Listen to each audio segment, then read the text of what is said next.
네, 여러분 안녕하십니까? 4분 뉴스 시간입니다. 지난주 차기 국무총리 후보자 발표가 있었습니다. 이러한 시대적 요구에 가장 잘 맞는 적임자가 정세균 후보자라고 판단했습니다. 또한 6선의 국회의원으로 당대표와 국회의장을 역임한 풍부한 경륜과 정치력을 갖춘 분입니다. 국무총리라는 자리의 중요성과 예상되는 야당의 반발을 의식해서 문 대통령이 직접 정세균 후보자를 발표한 것인데요. 정치 1번지라고 불리는 종로의 현역 국회의원이면서 6선의 정세균 의원이 총리가 되는데 걸림돌이 있다면 무엇일까요? 전 국회의장 정세균 의원을 총리로 지명한 문재인 대통령, 삼권 분립 파괴하고 의회를 신여화하겠다는 독재 선언입니다.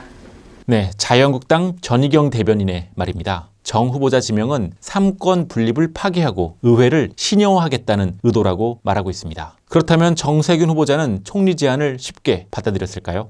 국회의장 출신이기 때문에 적절한지에 대한 고심을 했는데 분명 정 후보자 본인도 인정하고 있는 것은 국회의장 출신이 총리가 된다는 것은 일반적이지 않다는 것입니다. 계속 들어보시죠. 국민을 위해서 할 일이 있다면 그런 거 따지지 않을 수도 있는 거 아닌가 하는 판단으로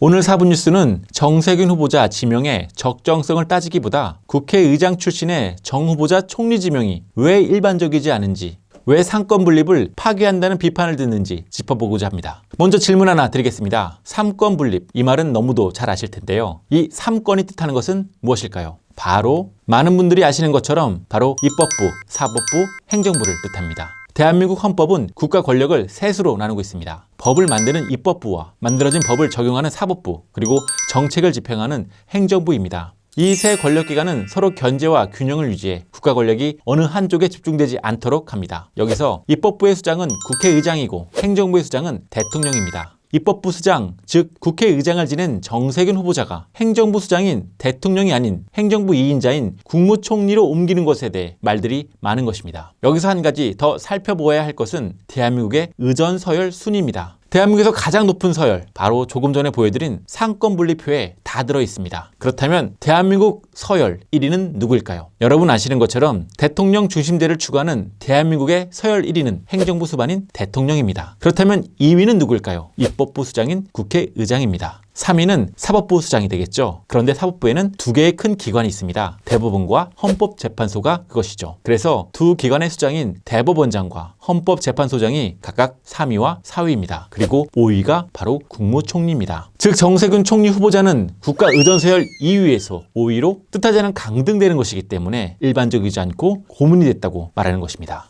정치 1번지 종로의 현역 국회의원을 사퇴해 험난한 인사청문회까지 마치고 국회의원 과반수 찬성이 있어야 가능한 국무총리, 문재인 대통령이 직접 전화를 걸고 요청해서 수락할 만큼 분명 정세균 후보자 본인에게도 엄청난 선택의 갈등이었을 것입니다. 부디 인사청문회가 맹목적 비판이 아닌 실력과 정책에 대한 검증의 자리가 되길 진심으로 바랍니다. 네, 오늘 4분 뉴스는 여기까지입니다. 구독과 좋아요 진심으로 부탁드립니다. 여러분 고맙습니다.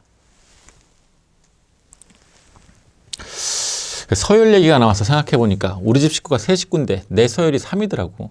근데 내 식구가 돼도 내 서열은 4위야. 이상하지 않아? 집안 서열?